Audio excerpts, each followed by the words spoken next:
and welcome to the Dungeon of Bad Decisions. This is the 30th installment of Anna Attempts to Explain Things. I'm your host, Anna, and this week's topic is the D&D alignment system.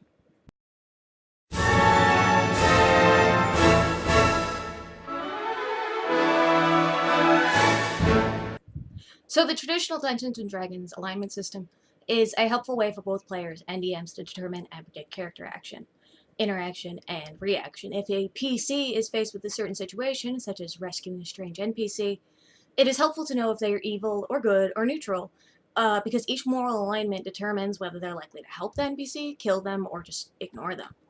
There's also the non-moral aspect of alignments, which are law, chaos, and neutrality. The chart looks a little something like this.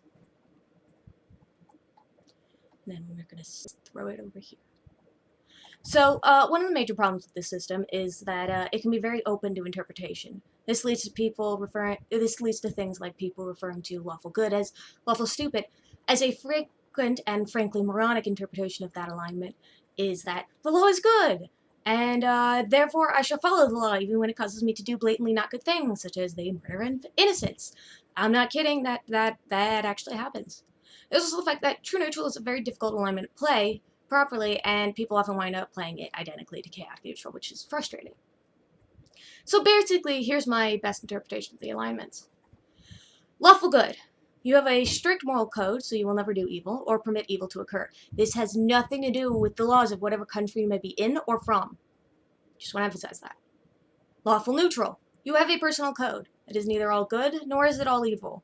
It is actually somewhat selfish, as it is a code that best serves you and your own purposes. Lawful evil. You are an unquestionably bad person. But there are some lines you do not cross. Whether it's rape or the murder of children, there are some things you just don't do. Neutral good. You are flexible, but what you want is to serve the best interests of yourself, your friends, and maybe anyone you come across. It's frequently associated with druids, as for some reason a flexibly good aligned person is automatically at one with the environment. I don't know. Don't ask me. True neutral. There are a couple ways to play this one, and I have to admit my grasp of true neutral is not that great. I basically interpret it as being sort of person who avoids interfering, not because you think it's better for everyone, but because you just don't want to deal with that drama. That's someone else's problem. As you can see, that's really hard to play as an adventurer, which is someone whose job is basically to get involved in other people's problems, and then murder the shit out of them. Them being either the people, the problems, or both, depending.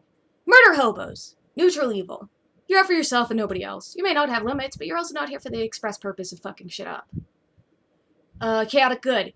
You do what you think is best regardless of the law or the people's code. Sometimes what you do is confusing to others. You're still just trying to help. Chaotic neutral. You're selfish. You're real selfish. You're not out to hurt anyone, but you're sure as hell not out to help them. Chaotic evil. Murder for the sake of murder. Explosions for the sake of explosions. Political coups for the sake of anarchy. You're here to have fun, and fun means somebody else is bleeding. If you enjoyed this video, check out more content in the links in the description below for the Dungeon of Bad Decisions Discord server, my blog, where I post quotes, anecdotes, and photos from the tabletop games I play at the dungeonofbaddecisions.tumblr.com, and to support my Patreon. Special thanks again to Polyjon and Tark for being Tier 2 patrons.